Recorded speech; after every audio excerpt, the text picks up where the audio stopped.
Bienvenue à toutes et à tous sur Média TV, un plaisir de vous retrouver, très bon début de semaine à vous.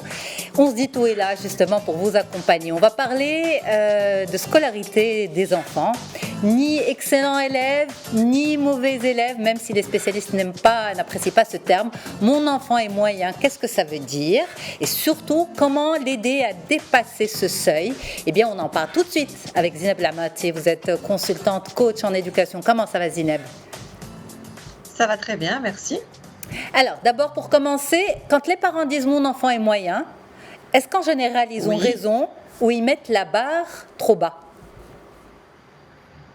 Oui, c'est une bonne façon de voir les choses. Généralement, c'est vrai que cette appréciation, on la reçoit d'abord du premier abord de la part des parents, mais lorsque généralement on dit qu'un enfant est moyen, c'est lorsque ses notes tout simplement ne décollent pas.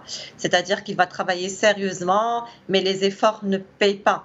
Et donc, il va y avoir un problème quelque part. Un problème de méthode, un problème de concentration, un problème d'attention, d'intéressement, d'organisation, de temps de révision. Donc, voilà. Donc, du coup, moi, en tout cas, je vais du principe que chaque enfant peut y arriver. Que chaque enfant, qui soit moyen en début de scolarité, il peut devenir meilleur, ou inversement, s'il est très bon en début de scolarité, et qu'après il s'affaiblit, il peut remonter la pente. Donc du coup, tous les enfants peuvent y arriver. Mais comme on dit, il faut de tout pour faire un monde, il faut de tout pour faire une classe. Dans une classe, on a toujours eu, on va dire, ceux qui mènent, on a toujours eu les petits derniers, on a toujours eu la masse qui est les moyens. Ça veut dire quoi? Ça veut dire que tous ces moyens ont un souci quelque part, une méthodologie de travail qui n'est pas bonne? Après, il y a des facteurs différents. Il y a les élèves qui sont nés en début d'année, qui s'en sortent plutôt bien. D'autres qui sont nés au dernier trimestre, eux, ils sont un petit peu décalés. Sincèrement, octobre, novembre, décembre, les élèves, on le ressent. Et donc, du coup, souvent, quand je les reçois, à la fin, lorsque je demande leur âge, leur année de naissance, et finalement, il y a un point commun entre tous les élèves qui n'arrivent pas à décoller et ceux qui sont nés en fin d'année scolaire. Il y a une forme d'immaturité qui n'est pas encore en place, enfin qui est trop en place, et cette maturité qui n'a pas encore pris sa place, et je pense qu'elle prendra sa place qu'à partir du brevet pour la plupart des enfants qui sont nés en fin d'année.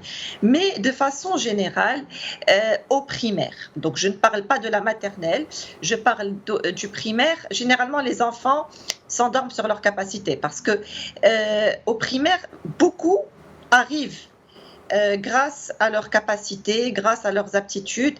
C'est pas très difficile. C'est le b.a.-ba qui est enseigné de manière générale. Ce sont des choses qui sont plutôt simples. Il y a beaucoup de révisions entre le CE1 et le CE2 et encore le CE2 et le CE1. La subtilité d'évolution, on la ressent. Enfin, dire que le programme est tellement bien fait que on voit qu'il y a une évolution, mais tellement subtile que l'enfant ne la réalise même pas et qu'il évolue tout seul. Mais à partir du collège, les enseignements se complexifient. Et donc, du coup, on demande plus de jugeote, une certaine habilité intellectuelle, les choses deviennent plus difficiles, et si l'on ne fait rien, on risque de ne plus relier rien à rien, et donc de ne plus rien comprendre. Donc, le collège, le passage entre CM2 et collège, c'est quand même un tremplin difficile pour les enfants. Parce que souvent, ils se disent, ça va, les parents, ils se disent, le primaire s'est plutôt bien passé, il avait que des A. Pour ceux qui notent encore, il était entre 8 et 10 sur 10, donc c'est très bien. Le collège va se passer de la même manière. Oui, mais non. Le collège, c'est d'autres exigences, et c'est là où il y a le problème.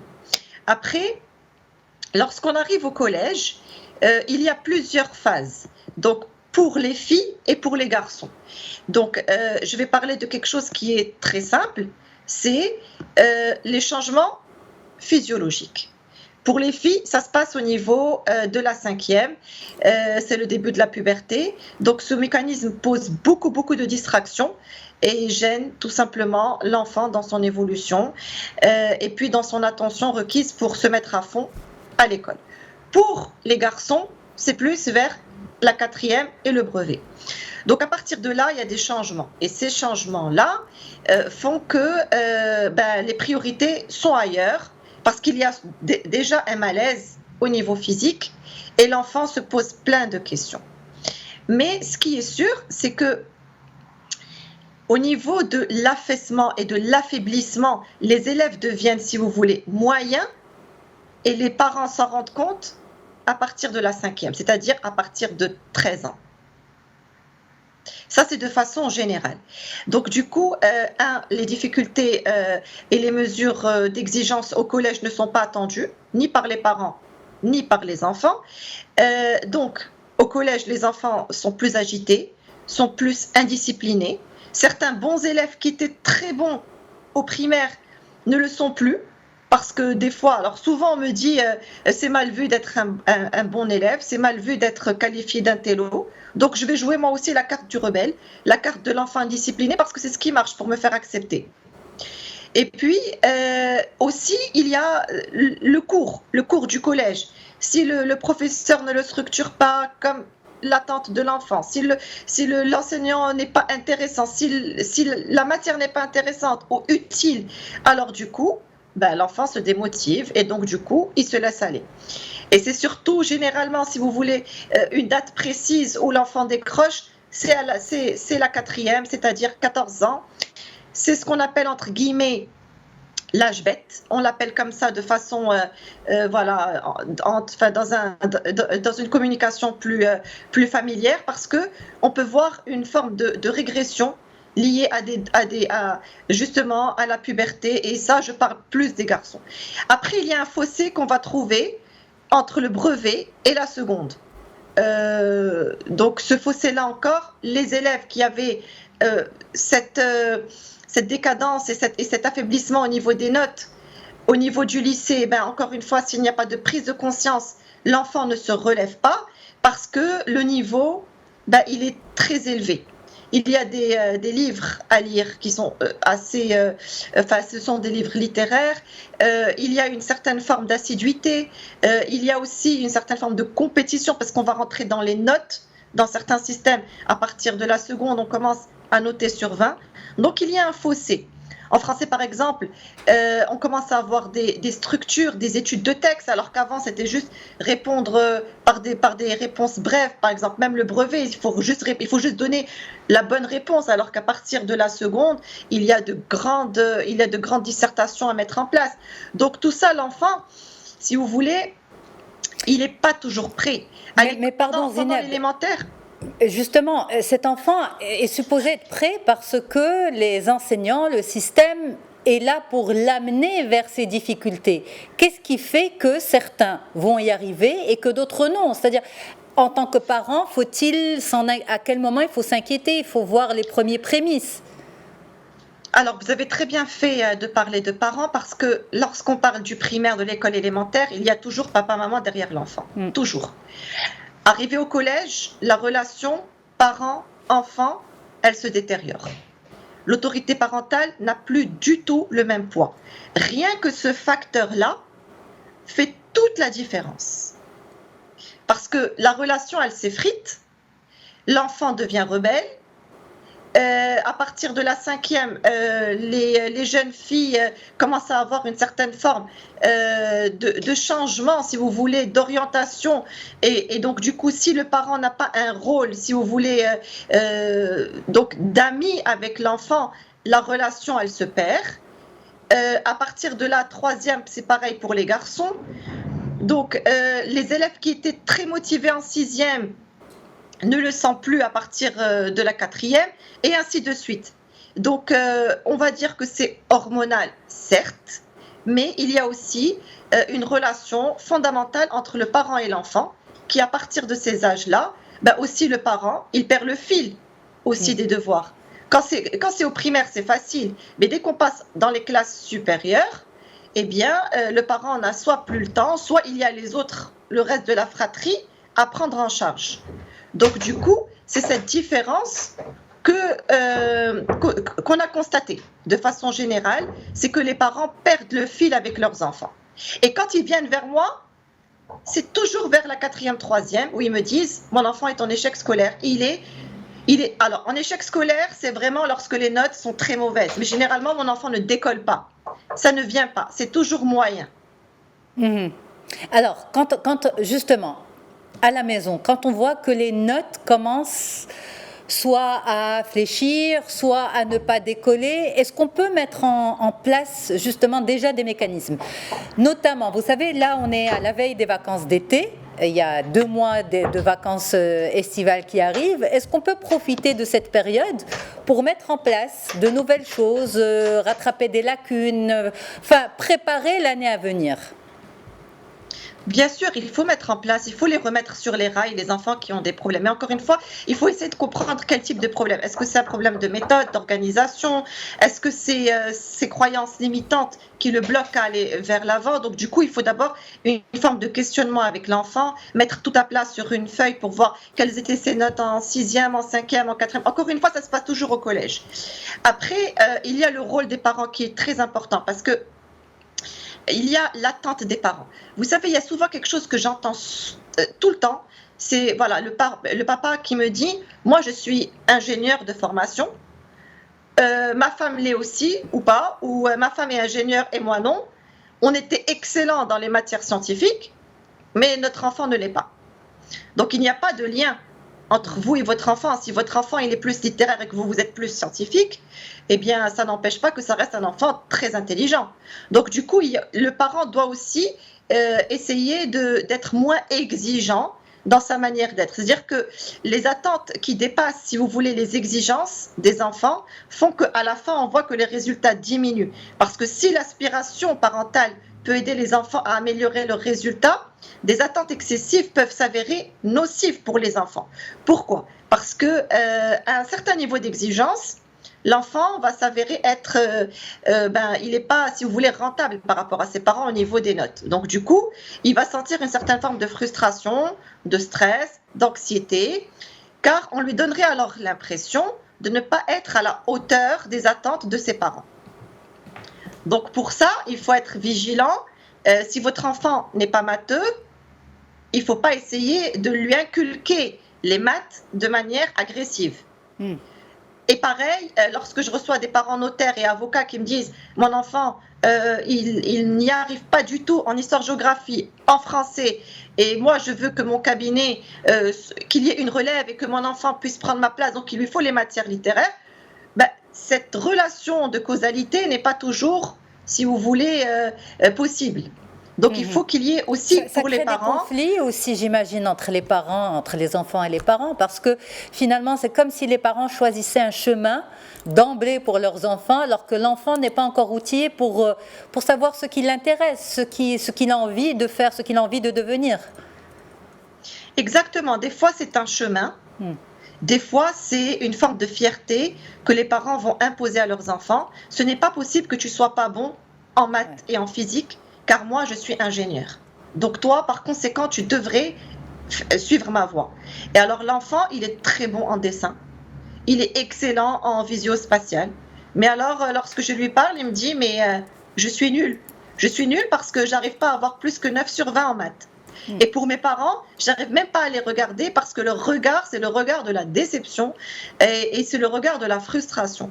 Donc du coup, l'enfant va rentrer tout simplement dans cet enchaînement de mauvaises notes et il se dira qu'il est tellement différent de son père ou de sa maman et donc du coup, il veut plus faire l'effort parce que l'attente des parents est tellement difficile pour un enfant qu'il va la procrastiner et qu'il va dire c'est même pas la peine de travailler parce que ça sera jamais à la hauteur de ce qu'ils veulent. Donc c'est pour ça que le rôle des parents, il faut faire attention car trop de pression peut altérer la confiance en soi de votre enfant. Et ça je le dis souvent, mais encore une fois, à la fin de leur cursus scolaire ou bien au niveau de l'orientation, les parents, ils arrivent à avoir une forme de, si vous voulez, d'acceptation. Et même à ça, cette acceptation, je la ressens comme une résignation, comme s'ils étaient au bout de leurs espérances et me disent, bon d'accord, ils vont choisir le côté littéraire parce que, voilà. Donc c'est comme si c'était c'était vraiment Par un dépit. choix par défaut. Mais encore, voilà, par dépit, Dépit. exactement. Exactement. Mais aujourd'hui, on l'a dit à plusieurs reprises, il y a plusieurs formes d'intelligence.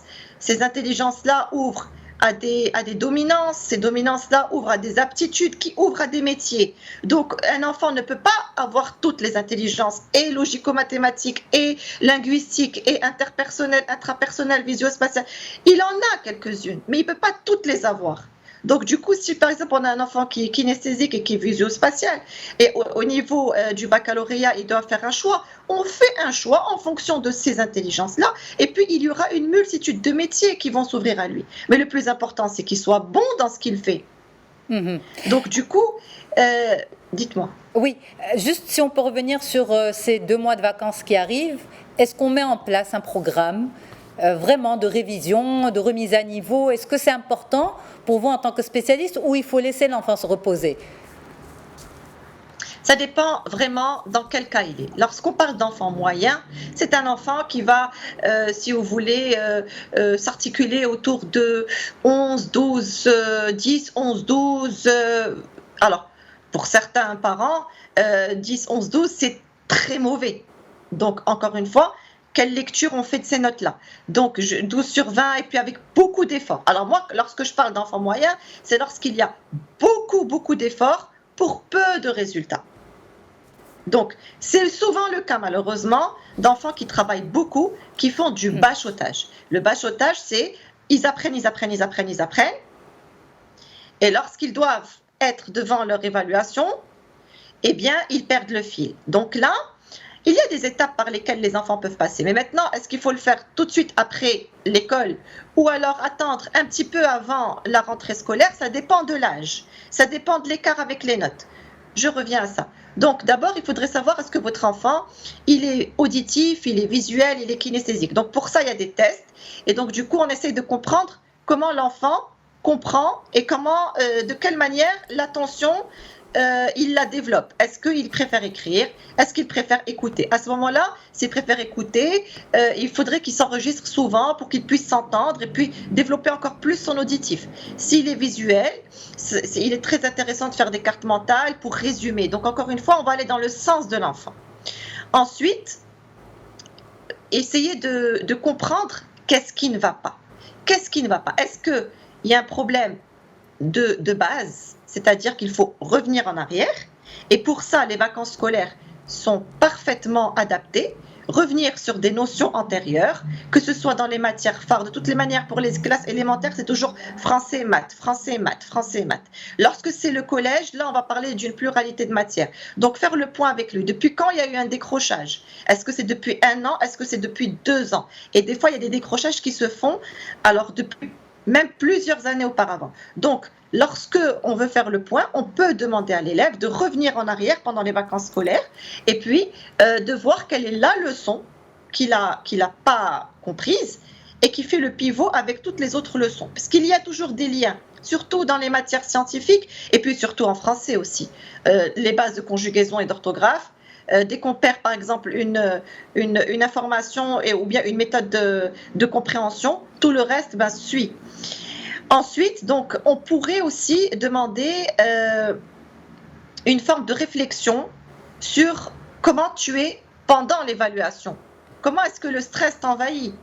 Qu'est-ce qui se passe? Donc, généralement, les enfants qui ont un problème de gestion de stress pendant l'évaluation, ce sont des enfants qui ne sont pas assez préparés ou alors qui n'ont pas confiance en eux. Absolument. Donc, en fait, cet été, les vacances peuvent se présenter aux parents et à l'élève comme un moment, on va dire, d'introspection, de remise en question, essayer de comprendre qu'est-ce qui ne va pas pour pouvoir préparer la rentrée en toute sérénité. Et j'espère qu'on aura le plaisir de le faire avec vous également, Zineb Lamarty. Merci infiniment d'avoir été là pour les parents qui nous suivent, pour nos téléspectateurs.